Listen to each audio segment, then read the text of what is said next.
Events do happen in our lives, some pleasant, some, depending on the situation we are in, shall we say nasty, and most unpleasant. Storms, squalls, stresses beset us.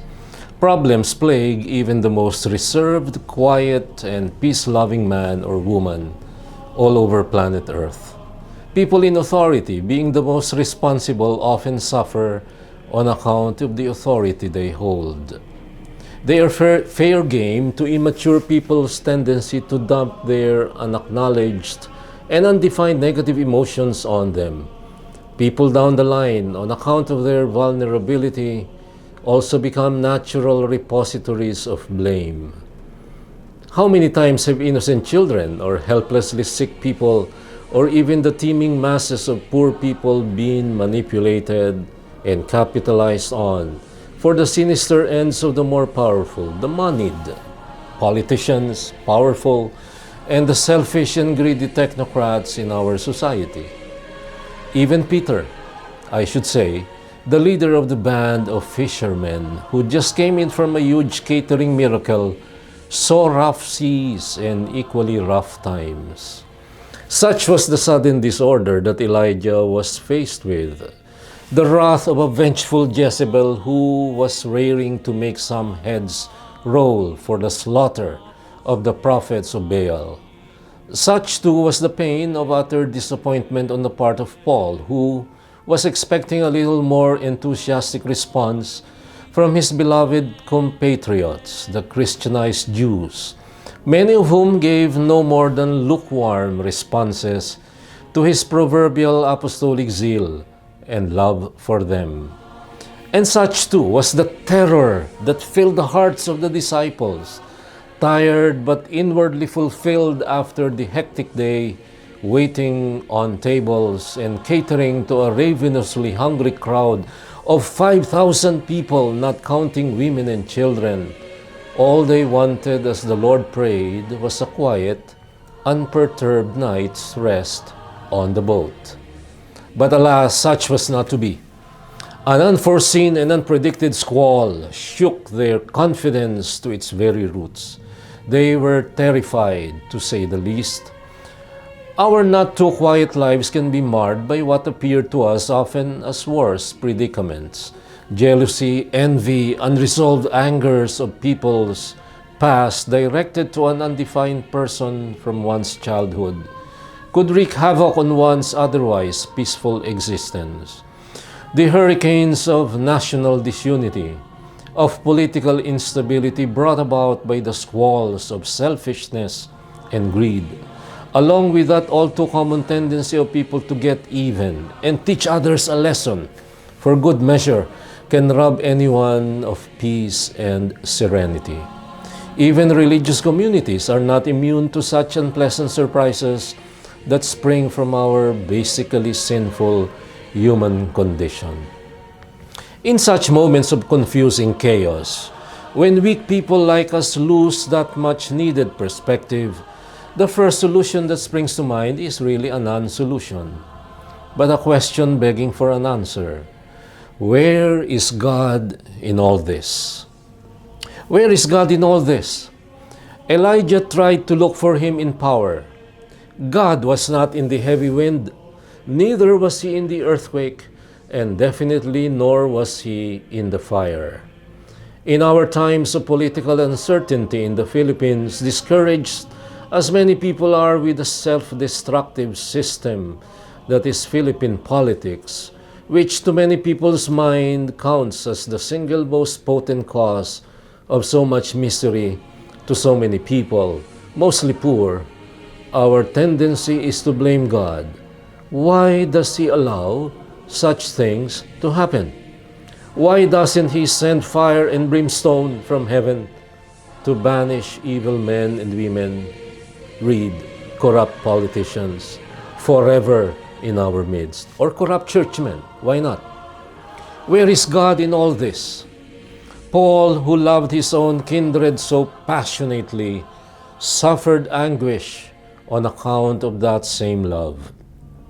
This is the very same anguish that so many of my readers and hearers feel, on account of so much unnecessary and mostly undeserved suffering of so many people, whilst the ruling elite are wallowing in luxury and wealth. Where is God in all this? Roused from their much-deserved rest in the pre-dawn darkness, in the middle of a raging sea, even disciples who were witnesses to a big miracle just hours before responded in exactly the same manner we tend to respond when we ourselves are faced by big problems in life, and that is fear and terror. Where is God in all this? Faced with so much ungodly and unsavory events, we look at the one most responsible and at the same time the most vulnerable. In other words, we look for God. We blame Him. We look for His justice, for His mercy, for His power, for His might, and it doesn't seem to be forthcoming. If it's not power and might that we see, we look for His miracles, and it doesn't seem to be forthcoming either. In our frustration, humankind has for centuries even tended to take the law into its own hands. An eye for an eye, a tooth for a tooth. Punish evil men with evil deeds. Rain down fire and brimstone from the sky.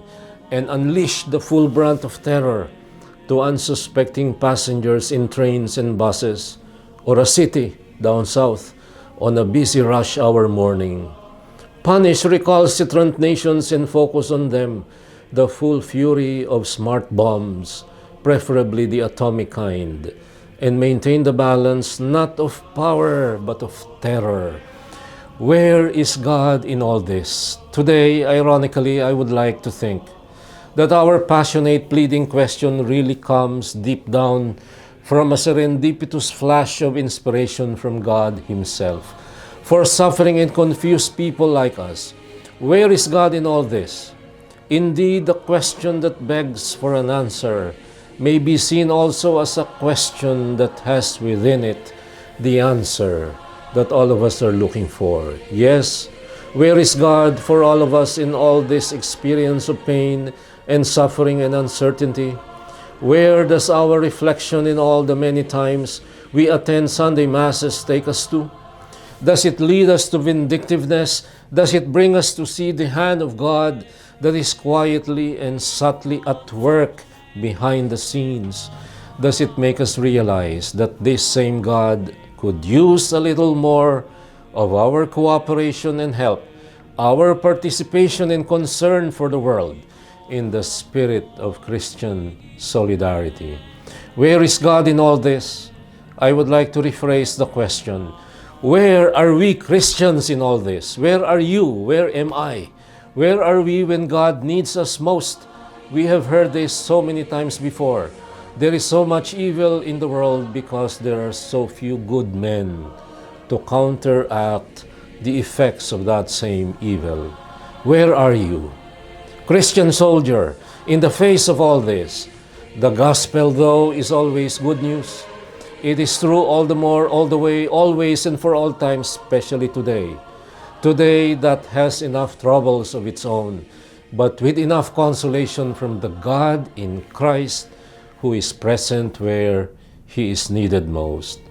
Before a terrified bunch of erstwhile caterers and waiters, who not only witnessed but took active part in the performance of a miracle, the Lord, whom they mistook for a ghost, serenely says, "Take courage, it is I, do not be afraid." Today, frightened and confused as we acknowledge we are, we also proclaim our faith and hope, for I firmly believe that in this Mass, at this table, where the greatest miracle takes place right before our eyes, our hearts and our lives are touched by God, and we not only grow toward the life He has promised us, but also become signs of His love for all. Where is God in all this? He is with you in your heart, in your lips. He is with us here and now. Let's work together with Him. And this, my dear friends, is your Kalakbay at Katoto saying, thank you and God bless you.